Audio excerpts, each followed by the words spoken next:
नमस्कार मित्रांनो, डीएम साहेब एका मजुराच्या वेशात हॉस्पिटलमध्ये छापा टाकण्यासाठी पोहोचले.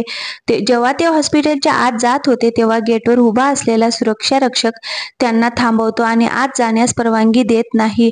डीएम साहेब विनंती करून सांगतात, माझा एक नातेवाईक इथे दाखल आहे, मला त्याला भेटायला जायचं आहे. पण रक्षक त्यांना आत सोडत नाही. मग डीएम साहेब त्यांच्या मळक्या पॅन्टमधून 50 रुपयांची नोट काढून रक्षकाच्या हातात देतात आणि रक्षक त्यांना आत सोडतो. मजुराच्या वेशातले डीएम साहेब जनरल वॉर्डमध्ये पोहोचतात. तिथे एक महिला पलंगाखाली जमिनीवर पडलेली असते आणि तिच्यावर उपचार सुरू असतात. ती बाई त्यांना थोडी ओळखीची वाटते म्हणून ते तिच्याकडे जातात. तिच्याकडे पाहताच त्यांच्या तोंडातून आवाज निघतो, अरे पायल. हे पाहून त्यांना खूप धक्का बसतो. त्यानंतर ते तिथे ठेवलेली औषधे पाहतात आणि लक्षात येतं की ती औषधं एक्सपायर डेटची आहेत. हे पाहून डीएम साहेब मोठ्याने ओरडतात, इथल्या सर्व डॉक्टरांना निलंबित करायला हवं. त्यांचा आवाज ऐकून सर्व लोक त्यांच्या दिशेने बघायला लागतात. तिथून 2 डॉक्टर जात असतात. एक डॉक्टर त्यांच्याकडे येतो आणि त्यांना धक्का देत बोलतो, काय रे, कोण आम्हाला निलंबित करणार? तो मारण्यासाठी हात उचलतो तेव्हा डीएम साहेब त्यांचा हात पकडतात आणि जोरदार थप्पड मारतात. हे पाहून इतर डॉक्टर रागाच्या भरात पुढे येतात. तेव्हा डीएम साहेब सांगतात, खबरदार, मी या जिल्ह्याचा डीएम आहे. हे ऐकून संपूर्ण हॉस्पिटलमध्ये गोंधळ उडतो आणि डॉक्टर घाबरून जातात.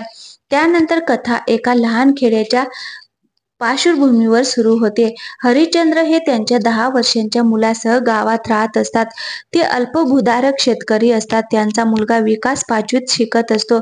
एक दिवस विकास टीव्हीवर एक चित्रपट पाहतो ज्यात एक IAS अधिकारी कसा असतो याची कहाणी असते. तो चित्रपट पाहिल्यानंतर विकास आपल्या वडिलांना सांगतो, बाबा, मी मोठा झाल्यावर IAS अधिकारी होईन. हे ऐकून हरिश्चंद्रांना खूप आनंद होतो आणि ते विकासला सांगतात, तू मेहनत केलीस तर नक्कीच IAS अधिकारी होशील. वर्षे जातात आणि विकास मोठा होतो. इंटरमिडिएट पूर्ण केल्यानंतर त्याने वडील त्याला शेतीत मदत करण्यास सांगतात. हे ऐकून विकास निराश होतो आणि आपल्या वडिलांना सांगतो, बाबा, माझं स्वप्न पूर्ण होऊ दे, मला IAS अधिकारी व्हायचं आहे. त्याच्या वडिलांनी विकासला सांगितलं, बाळा, मी आता म्हातारा होतो आहे. शेतातील कामं आता माझ्याकडून होत नाहीत. त्यामुळे तू आता माझ्यासोबत शेतात मदत कर.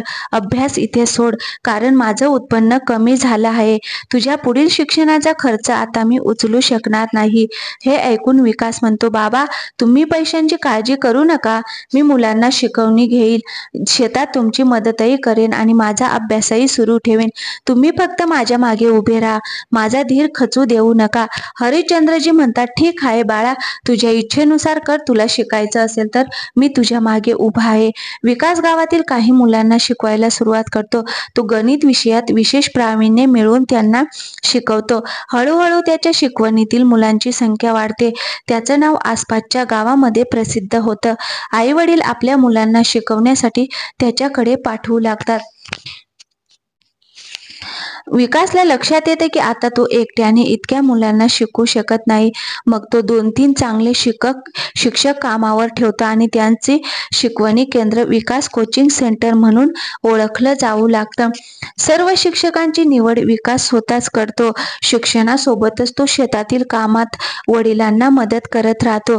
3 वर्षे उलटतात आणि तो ग्रॅज्युएशनच्या शेवटच्या वर्षात असतो.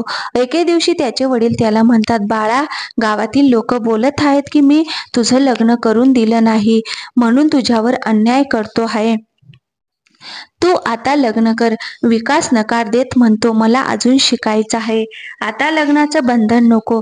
हरिश्चंद्रजी समजावतात, बाळा, लग्न केल्याने तुझ्या शिक्षणावर परिणाम होणार नाही. उलट तू अभ्यासात अधिक लक्ष केंद्रित करू शकशील. घरातील कामाची चिंता तुला राहणार नाही. विकास आश्चर्यचकित होऊन विचारतो, कसं काय बाबा?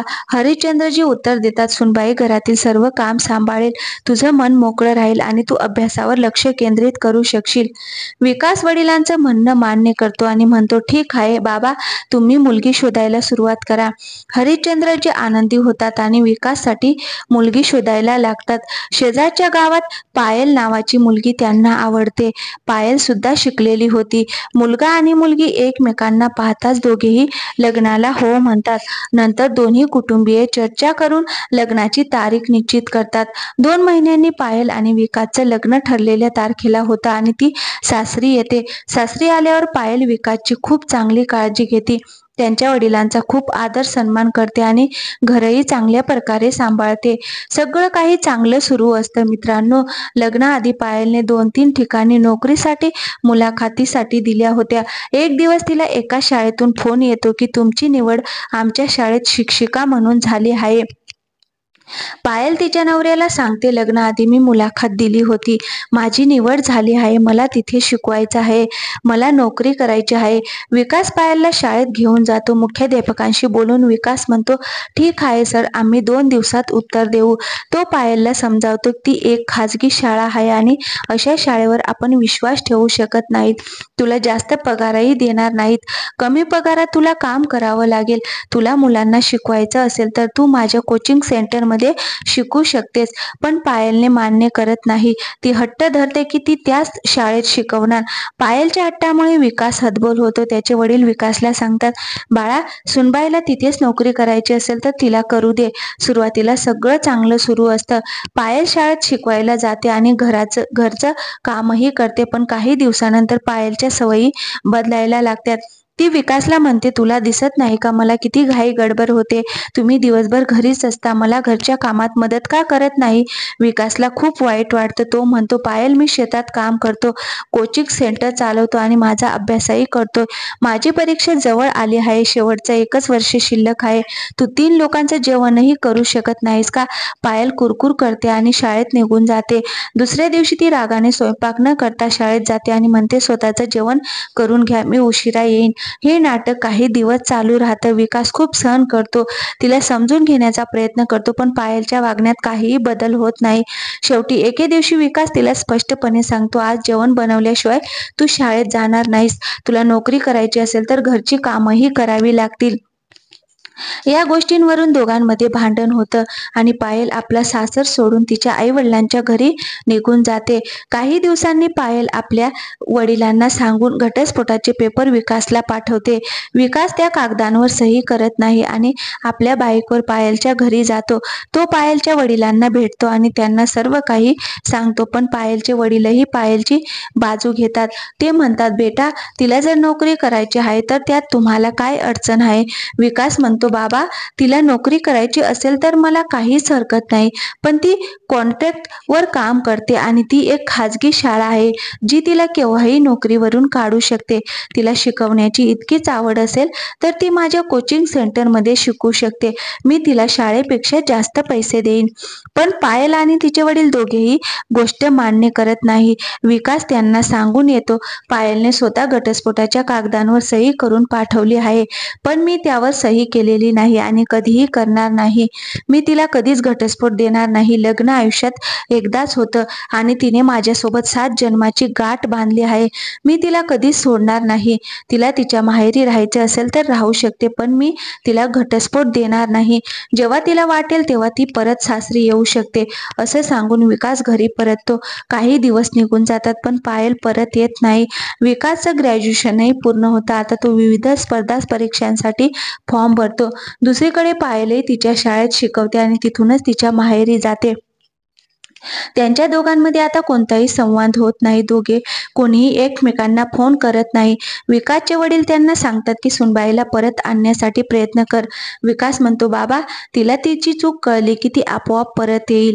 आता मी तिथे अपमानित होण्यासाठी जाणार नाही. मित्रांनो, काही दिवसांनी UPSCच्या जागा निघतात आणि विकास देखील फॉर्म भरतो. विकास रात्रंदिवस अभ्यास करतो. त्याची UPSCची पूर्व परीक्षा पार पडते आणि निकालात त्याने परीक्षा पास केली असल्याचं कळतं. आता त्याच्याकडे फक्त 3 महिने उरले होते मुख्य परीक्षेसाठी. त्याने आपल्या वडिलांना सांगितलं, "बाबा, कृपया मला अजिबात डिस्टर्ब करू नका. मला फक्त अभ्यासावर लक्ष केंद्रित करायचं आहे." मित्रांनो, विकास स्वतःला एका खोलीत कोणतो कोणाशी बोलणं टाळतो, फोनही बंद करतो आणि फक्त अभ्यास करतो. जेव्हा 2 महिन्यांनी त्याची मुख्य परीक्षा होते, तो ती परीक्षा उत्तीर्ण होतो. यानंतर त्याने मुलाखतही ही यशस्वीपणे पार केली. मित्रांनो, आता विकास IAS अधिकारी होतो.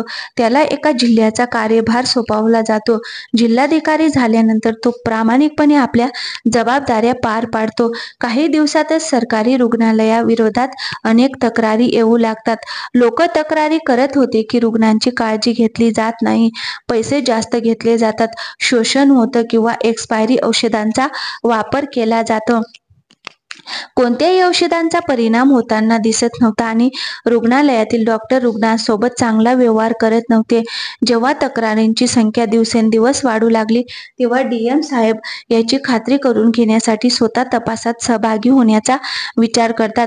परंतु ते थेट रुग्णालयावर कारवाई करू शकत नव्हते, कारण ते एक सरकारी रुग्णालय होते. शिवाय तिथे सर्व MBBS डॉक्टर काम करत होते. जर ही तक्रारी खोट्या निघाल्या किंवा रुग्णालयाला किंवा डॉक्टरांना बदनाम करण्याचा कट असला तर अनेक प्रश्न निर्माण होतील. म्हणून ते निर्णय घेतात की मी एकटाच मजुराचा वेश परिधान करून दवाखान्यात जाऊन याची खातरजमा करीन. जुने फाटलेले मळके कपडे घालून ते रुग्णालयात जातात, मात्र तेथील सुरक्षा रक्षक त्यांना आत जाऊ देत नाही. तो म्हणतो, "घाणेरडे, जुने आणि फाटलेले कपडे घालून रुग्णालयात काय करणार?" DM साहेब खूप प्रयत्न करतात, पण गार्ड ऐकत नाही. अखेर जेव्हा DM साहेब खिशातून 50 रुपयांची नोट काढून त्यांच्या हातावर ठेवतात, तेव्हा गार्ड आनंदाने त्यांना आत सोडतो. आत गेल्यावर DM साहेब चारही बाजूंनी नजर फिरवतात आणि व्यवस्थेची दुर्दशा पाहून धक्का बसतो. खाटांच्या संख्येपेक्षा जास्त रुग्ण दाखल झालेले असतात. काही रुग्णांना जमिनीवर झोपवलेले असते, तर एका खाटेवर 2 रुग्ण झोपलेले असतात. कोणावरही योग्य उपचार होत नव्हते आणि रुग्णांचे कुटुंबीय डॉक्टरांच्या मागे फिरत होते, पण त्यांची मदत करणारे कोणीच नव्हते.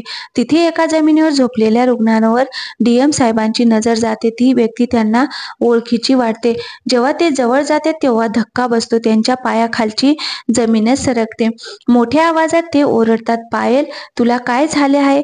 पायलची प्रकृती खूपच खराब असते. तिला खूप ताप येतो आणि ती वेदनांनी तडफडत असते. DM साहेब तिची औषधं तपासतात आणि ती एक्सपायर झालेली असतात. ते ताबडतोब उभे राहतात आणि मोठ्याने ओरडतात, "इथे काय चाललं आहे? हे कसले खेळ आहेत? मी इथले सर्व डॉक्टर निलंबित करून टाकीन." तेवढ्यात 2 डॉक्टर तिथून जात असतात. त्यांच्यातील एक डॉक्टर त्यांना ओरडताना पाहतो आणि म्हणतो, "2 पैशांची ऐपत नाही आणि हा भिकारी आम्हाला निलंबित करण्याची गोष्ट करतोय." असं बोलून तो डॉक्टर DM साहेबांना थप्पड मारायला पुढे सरसावतो, पण DM साहेब त्याचा हात धरतात आणि उलट त्याच्या कानाखाली एक जोरदार थप्पड मारतात. हे पाहून अन्य कर्मचारी जमतात आणि त्यांना घेरण्याचा प्रयत्न करतात. त्याच वेळी DM साहेब त्यांना सावध करतात, "खबरदार, जर कोणी एक पाऊलही पुढे टाकले तर परिणाम गंभीर होतील. मी या जिल्ह्याचा जिल्हाधिकारी आहे." हे ऐकल्यावर संपूर्ण रुग्णालयात एकच गोंधळ उडतो. DM साहेब ताबडतोब फोन काढून जवळच्या पोलीस स्टेशनला कॉल करतात. काही वेळातच पोलीस येतात आणि सर्व डॉक्टरांना ताब्यात घेतात. याशिवाय फॉरेन्सिक टीमला बोलावून सर्व रुग्णांची औषधे तपासली जातात.